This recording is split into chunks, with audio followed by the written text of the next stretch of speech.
और अभी भारतीय जनता पार्टी एक प्रेस कॉन्फ्रेंस कर रही है, सीधे आपको लिए चलते हैं।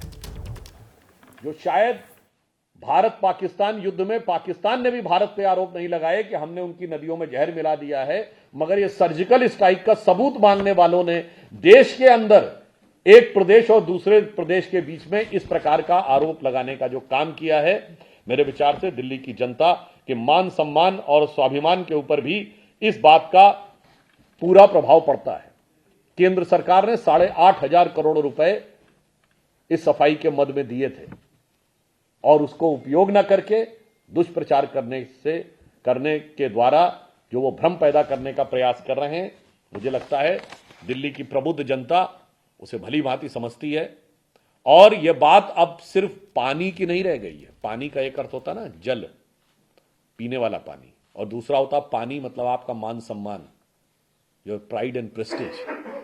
तो मुझे लगता है अब दिल्ली की जनता के पानी पे बात आ गई है, यानी पीने वाला पानी और मान सम्मान की। क्या वो इतना किसी को नासमझ समझते हैं? तो मैं दिल्ली की जनता से यह अनुरोध करना चाहूंगा कि रहीमन पानी राखिए, बिन पानी सब सून, और पानी गए न उबरे मोती मानस चून। तो अब दिल्ली को अपने पानी की रक्षा करनी है और इन जहरीली बानी बोलने वालों को करारा जवाब 5 तारीख को देना है। अब मैं अनुरोध करूंगा हमारे प्रदेश अध्यक्ष आदरणीय वीरेंद्र सचदेवा जी से कि वो इस विषय पर आगे आपको संबोधित करेंगे।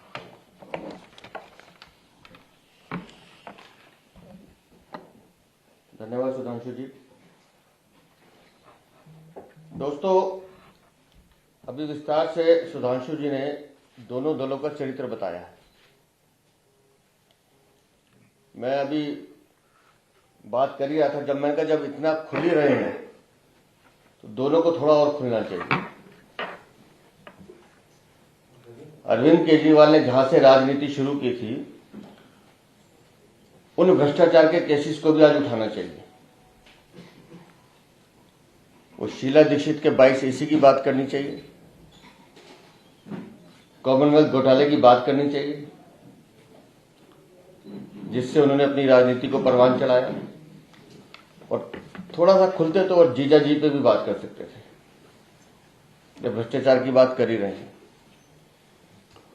कांग्रेस भी जाने क्यों संकोच कर रही है कि खाली शराब और शीशमहल बोल के राहुल गांधी चुप हो जाते हैं। अरविंद केजरीवाल के घोटालों की तो फेरिस्त बहुत लंबी है। जल बोर्ड का 73,000 करोड़ रुपया पता नहीं कहां गया, शिक्षा के नाम पर 1,300 करोड़ का घोटाला, पैनिक बटन के नाम पे 500 करोड़ का घोटाला, स्वास्थ्य के नाम पे अस्पतालों में नकली दवाइयां, मोहल्ला क्लिनिक के 65,000 फर्जी टेस्ट, ये सब भी राहुल गांधी को याद दिलाने चाहिए।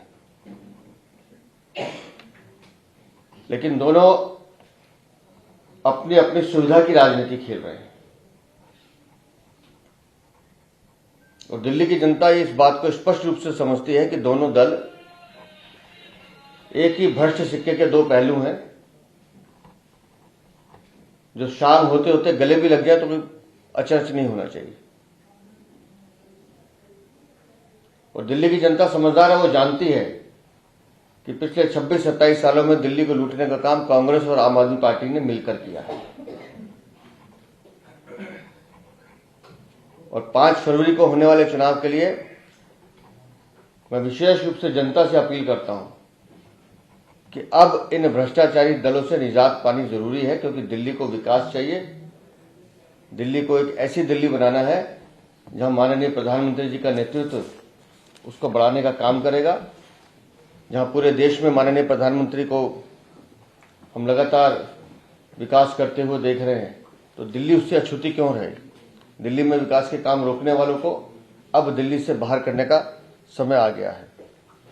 और मैं उम्मीद करता हूं कि दिल्ली की जनता अपना वर्डिक्ट 5 तारीख को भारतीय जनता पार्टी और डबल इंजन की सरकार के पक्ष में सुनाएगी। बहुत बहुत धन्यवाद। धन्यवाद। आपके कोई प्रश्न? ये एक इम्पोर्टेंट सवाल ये है कि 2 दिन पहले अजय माकन जी ने 126 करोड़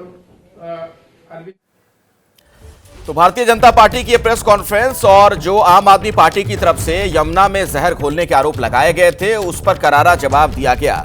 सुधांशु त्रिवेदी को आपने सुना, किस तरीके से वो दोहा भी सुनाते नजर आए। रहीमन पानी राखिए, बिन पानी सब सून, पानी बिना न उबरे मोती मानुष शून। यानी कि उन्होंने अलग अलग अर्थों में इसका इस्तेमाल किया पानी का।